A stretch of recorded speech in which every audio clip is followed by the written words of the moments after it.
కుంభం వారికి కనుక చూసుకున్నట్లయితే మీకు రెండవ భావంలో అంటే ఏలినాడు శని రాశి నుంచి రెండులోకి వెళ్ళిపోయింది అనుకునేది మళ్ళీ వక్రిస్తుంది అక్కడ. మరి మీకు కలిగే ఫలితాలు ఏమిటి? ఈ యొక్క రెండవ స్థానంలో ఉండేటువంటి శని వక్రగతి వల్ల మీరు ఎటువంటి జాగ్రత్తలు తీసుకోవాలి, ఎటువంటి మంచి ఫలితాలు ఉంటాయి, ఏ దేవతారాధన చేసుకోవాలి? మీ జన్మజాతకంలో కనుక ఏదైనా ఒక గ్రహం వక్రించినట్లయితే దాని ఫలితము మరియు మన పూర్వజన్మలో ఏ కర్మ బ్యాలెన్స్ ఉండిపోవడం వల్ల ఏ గ్రహం వక్రించింది, దానికి ఎటువంటి నిర్ణయాలు తీసుకోవడం అనుకోండి, దేవతారాధన అనుకోండి, అసలు ఏం చేయాలి అనేటువంటి అంశాలు చెప్తుంది నేనైనప్పటికీ చెప్పిస్తుంది సాక్షాత్ లలిత అమ్మవారిగా భావిస్తూ ఆ లలితాంబిక అమ్మవారి యొక్క అనుగ్రహం మీకు పరిపూర్ణంగా కలగాలని మనస్ఫూర్తిగా కోరుకుంటూ, ఇక్కడ ఎప్పుడైతే గ్రహము వక్రగతిలో ఉంటుందో, అంటే మీకు ఇప్పుడు ప్రస్తుతం రెండులో ఉన్నాడు కదా శని వక్రం, కాబట్టి ఏంటంటే కొంచెం ఈ రెండులో ఉన్నప్పుడు ముఖ్యంగా ఇంట్లో ఉండేటువంటి కొంచెం ఏజ్డ్ పర్సన్స్తో కొన్ని కుటుంబ వ్యవహారాల విషయంలో కొంత స్ట్రెస్ అనేది ఏర్పడుతూ ఉంటుంది. దానికి నువ్వులు దానంగా ఇవ్వడం, లేకపోతే నువ్వుల నూనెతో దీపారాధన చేయడం వల్ల మంచి ఫలితం వస్తుంది. అయితే ఈ వక్రగతి వల్ల కొన్ని మంచి ఐడియాలు కూడా వస్తాయి. సహజంగానే మీకు ఇప్పుడు రాహు రాశిలో ఉన్నందుకు కొన్ని ఇమాజినేషన్స్, ఏం జరుగుతుందో ఏంటో అనే ఆలోచన ఏమైనా ఉంటూ ఉంటాయి.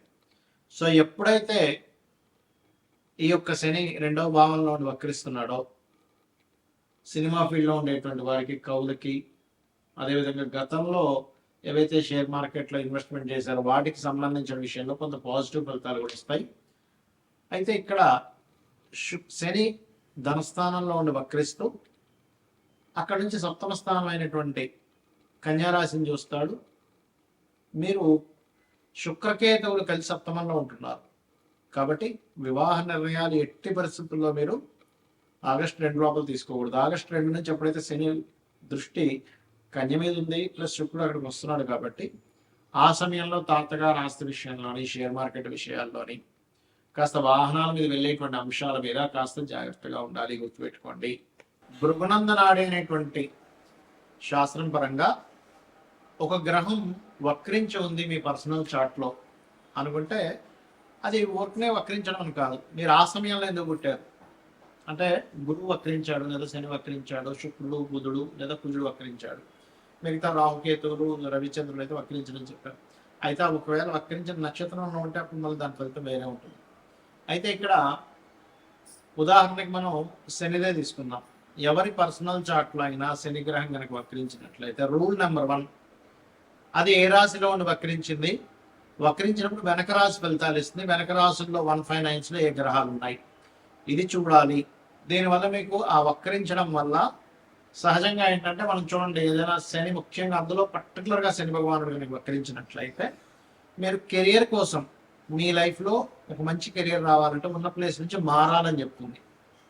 మారిన తర్వాత ఎక్కువ సఫర్ అయ్యి సక్సెస్ అవుతారా లేకపోతే ఈజీగా సక్సెస్ అవుతారా అనేది ఇట్స్ డిపెండ్ ఆన్ మీ పర్సనల్ చార్ట్లో శనికి వెనక రాశుల నుంచి ఉండే గ్రహాల యొక్క స్థితిని బట్టి ఆధారపడి ఉంటుంది, గుర్తుపెట్టుకోండి.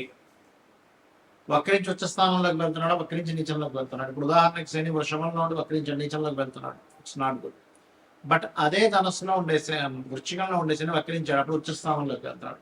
అంటే ఉచ్చమా నీచమా ఏ గ్రహం వక్రించనా, ఏ రాశులతో కనెక్ట్ అవుతుంది, ఏ గ్రహాలతో కనెక్ట్ అవుతుంది, ఎటువంటి విషయాలను సూచిస్తుంది అనే విషయాన్ని చూసుకోవాలి. సో ఫస్ట్ ఆఫ్ ఆల్ శని అనేది కర్మకారకుడు. రెండు జాబులు చేయడం, లేకపోతే ఉన్న జాబ్ కోసం వేరే ప్రాంతానికి వెళ్తే సక్సెస్ అవ్వడం అనేటువంటిది ఇస్తుంది, గుర్తుపెట్టుకోండి. ఇక రెండవది గురువు.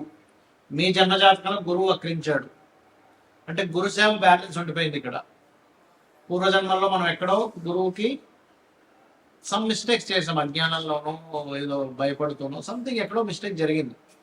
అంటే కొన్నిసార్లు మనం తెలియకుండానే, కొంతమందికి తెలియకుండానే జరిగిపోతుండే మన కోరికల వల్ల, లేకపోతే మన ఇష్టాల వల్ల, మనం అనుకునేటువంటి కొన్ని పనుల వల్ల ఏదో అలా గురువు విషయాన్ని కూడా ఏదో తప్పిదం జరిగింది. దాన్ని ఫుల్ఫిల్ చేసుకోవడానికి వచ్చారు భూమి మీద అర్థం చేసుకొని వీలైనంత మటుకు ఆధ్యాత్మిక చింతనలో ఉండడము, సంతానం విషయంలో కూడా, ఎందుకంటే గురువు సంతానానికి కూడా కారకుడు, రవి గురువు. సంతానానికి సంథింగ్ ఏదో బ్యాలెన్స్ ఉన్నాము మనము చేయవలసింది ఉంది. కొన్నిసార్లు చూడండి కొంతమంది ఇళ్లలో ఏంటో వీళ్ళ సంతానాన్ని కూడా ఈయన చూసుకుంటున్నాడు, ఇంకా వాళ్ళు ఇంకా సెటిల్ అవ్వలేదు అనుకుంటారు. ఇక్కడ ఏంటంటే రెండు విషయాలు. ఒకటి, వాళ్ళ జాతకాల్లో సెటిల్మెంట్ లేట్ ఉంటుంది, సమ్ టైమ్స్ వీళ్ళకి ఇంకా రుణం ఉంటుంది వాళ్ళకి చేయాల్సినవి. అంతా రుణానుబంధ రూపేణ పశుపక్ష సుతాలయ అంటుంటాం. సో అదేవిధంగా జ్ఞానం, జ్ఞానం సంబంధించిన దేవతా సంబంధించినవి షేర్ చేయడం వేరే వాళ్ళకి ఇది చేస్తుంటారు జూపిటర్ వక్రించినట్లయితే. అదేవిధంగా జీవుడు అని కూడా చెప్తారు నాడీ ఆస్ట్రాలజీలో. అది వక్రించినప్పుడు ప్రదేశం మారితే కూడా మంచిదా కాదా అనేది డిపెండ్ ఆన్ గురువు వెనక రాసుల్లో ఉండే గ్రహస్థితిని పరిశీలన చేయాలి. ఇక శుక్రుడు వక్రించాడు, ఒకటి గుర్తుపెట్టుకోండి, శుక్రుడు కనుక ఎప్పుడైనా మీకు వక్రించాడు అంటే మీ యొక్క జీవితంలో వివాహం అనేటువంటి విషయం ఖచ్చితంగా అది సప్తమంలో ఉండి వక్రించినట్లయితే వివాహం విషయం ఒకరిని అనుకొని మిస్ అయ్యి మళ్ళీ ఇంకోటి చేసుకోవడం జరుగుతుంది. అలాగే అనుకున్నామండి, దగ్గర దాకా అనుకున్నాం, మిస్ అయిపోయింది. లేకపోతే ఒక్కోసారి వివాహం అయి కూడా మళ్ళీ వాళ్ళు వద్దని కూడా వదిలేయడం లాంటివి జరుగుతుంటాయి ఎక్కువగా. రెండవది, శుక్రుడు వక్రించినప్పుడు ఆ యొక్క శుక్రగ్రహం వెనక రాసుల్లో ఉండే గ్రహాలను బట్టి మనం అబ్జర్వ్ చేయాలి. అంటే అలాగా శుక్రుడు వక్రించాడు, ఆ శుక్రుడు ఏ గ్రహాలతో కనెక్ట్ అవుతున్నాడు చూడాలి. మంచి గ్రహాలతో కనెక్ట్ అవుతున్నాడు వక్రించి, మీకు లగ్జరీకి లోటు ఉండదు, బ్రహ్మాండంగా లగ్జరీ లైఫ్ ఉంటుంది, ఫైనాన్షియల్గా మంచి గ్రోత్ ఉంటుంది, రెండు రకాలుగా ధనయోగాలు ఉంటాయి. ఎందుకంటే ఫైనాన్స్ కారకుడు కూడా శుక్రుడు కాబట్టి అలా. అదేవిధంగా బుధుడు వక్రించాడు అనుకోండి, ఎవరికైనా ఎవరి జన్మ జాత చక్రం అయినా వాళ్ళ పర్సనల్ చార్ట్ లో బుధ గ్రహం వక్రించింది, అప్పుడు మీరు చేయవలసింది ఏమిటి అంటే ఎప్పుడు కూడా మీకున్న నాలెడ్జ్ని షేర్ చేయాలి. అంటే పూర్వజన్మల్లో నాలెడ్జ్ షేర్ చేయకుండా దాచేసుకున్నారు, ఏదో మీరు మీ ధర్మం నాలెడ్జ్ షేర్ చేయాల్సింది ఏదో వర్క్ ఉంది దాచేసుకున్నారు. ఇప్పుడు మీరు నాలెడ్జ్ షేర్ చేస్తేనే ఆ కర్మ అనేటువంటి తొలగుతుంది, గుర్తుపెట్టుకోండి. అదర్వైజ్ ఆ కర్మ తొలగదు. సో మీ నాలెడ్జ్ మీరు ఏదైనా ఆఫీస్లో చేస్తున్నారు, కొంతమంది అనుకుంటారు చూడండి ఇది ఎలాగో చెప్పండి నువ్వే నేర్చుకో, నేను ఎందుకు చెప్పాలి నీకు అంటూ ఉంటారు. బుధుడు వక్రిస్తే మీరు అవతల వాళ్ళకి నాలెడ్జ్ షేర్ చేయడం వల్లే మీ యొక్క కర్మ కంప్లీట్గా క్లియర్ అవుతుంది, గుర్తుపెట్టుకోండి. అదేవిధంగా మార్స్, కుజుడు వక్రించాడు. కుజుడు ఈజ్ గొడవలు, లీడర్షిప్స్, అన్నదమ్ములు, వీటిని కూడా చెప్తూ ఉంటారు. బుధుడిని కుజుడిని కూడా అన్నదమ్ముల విషయంలో చెప్తూ ఉంటారు. అయితే ఇక్కడ ఏంటంటే సన్ పూర్వజన్మల్లో ఉండేటువంటి కొంత వైరాలిటీ, గొడవలు, ఇలాంటివి ఏవో క్లియర్ చేసుకోవడానికి పుట్టాడు ఈ జన్మలో. అందుకే చాలా మందికి ఈ గొడవ అవుతూ ఉంటాయి, ఏంటో అర్థం కాదు, ఏంటంటే నేనేమి ఇదవని అయినా గొడవ వస్తూ ఉంటుంది అంటుంటా. నేను ఏమీ చేయకుండా సైలెంట్ ఇంట్లో ఉన్న మా ఇంటికి వచ్చి మరి గొడవ పెట్టుకుంటున్నారని అంటారు. ఎప్పుడు జరుగుతుంది ఎక్కువగా అది ఆ వక్రించిన కుజుడికి శని సంబంధాలు ఉన్నప్పుడు ఎక్కువ గొడవలు అవుతుంటాయి, లేదా బుధ సంబంధాలు ఉన్నప్పుడు బాగా గొడవలు అయిపోతుంటాయి, వాదనలు అవుతుంటాయి. సో అక్కడ ఒక్కోసారి వక్రించి ఏమవుతుందంటే అదొక మంచి గ్రహంతో కలిసినప్పుడు కొంచెం గొడవలు క్లియర్ అయిపోతాయి, లేదా పూర్వజన్మంలో అవి జరిగినటువంటి కొన్ని గొడవలు అవి క్లియర్ చేసుకోవడానికి పుడతారన్నమాట ఈ జన్మంలో. సో వక్రగతి మీనింగ్ ఏంటంటే మీరు మరలా ఆ యొక్క కర్మను క్లియర్ చేసుకోవడానికి పుట్టారు, అది ఏ రకంగా క్లియర్ చేసుకోవాలి అనేటువంటి చెప్తుంది మన ఆస్ట్రాలజీ, జ్యోతిష్ శాస్త్రం. అలాగే ఇక్కడ మనం ఇందాక చెప్పుకున్నాం రాహుకేతువులు అయితే ఎప్పుడు వక్రించే ఉంటాయి, ఎందుకంటే వక్రగతిలో తిరుగుతుంటారు. గ్రహాలని మేషం, వృషభం, మిథునం, కర్కాటకం ఇలా క్లాక్ వైజ్ లో తిరుగుతూ ఉంటాయి, రాహుకేతువులు మాత్రం యాంటీ క్లాక్ వైజ్ లో తిరుగుతుంటాయి. అంటే ఏంటి, మేషం నుంచి మీనం, కుంభం, మకరం, ధనస్సు, వృశ్చికం, తుల, కన్య, సింహం, కర్కాటకం, మిథునం, వృషభం ఇలా యాంటీ క్లాక్ వైజ్ లో తిరుగుతుంటాయి.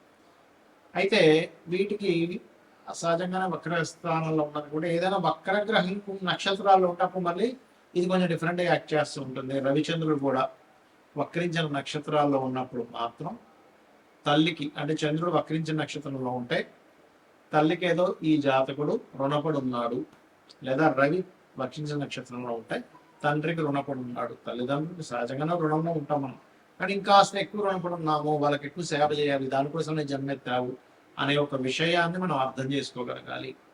అయితే జాతచక్రం మీకు తెలిసినా తెలియని ఎలా ఉన్నా రోజు ఉదయం సాయంత్రం లలిత గనక చేసుకోగలిగితే, లలిత సహస్రనామాలు గనక చేసుకోగలిగితే మన పూర్వజన్మ కర్మ తొలగిపోతుంది. ఖచ్చితంగా మనం ఆనందంగా హ్యాపీగా ఉండేటువంటి లైఫ్ లీడ్ చేయగలుగుతాం. శ్రీమాత్రే నమః.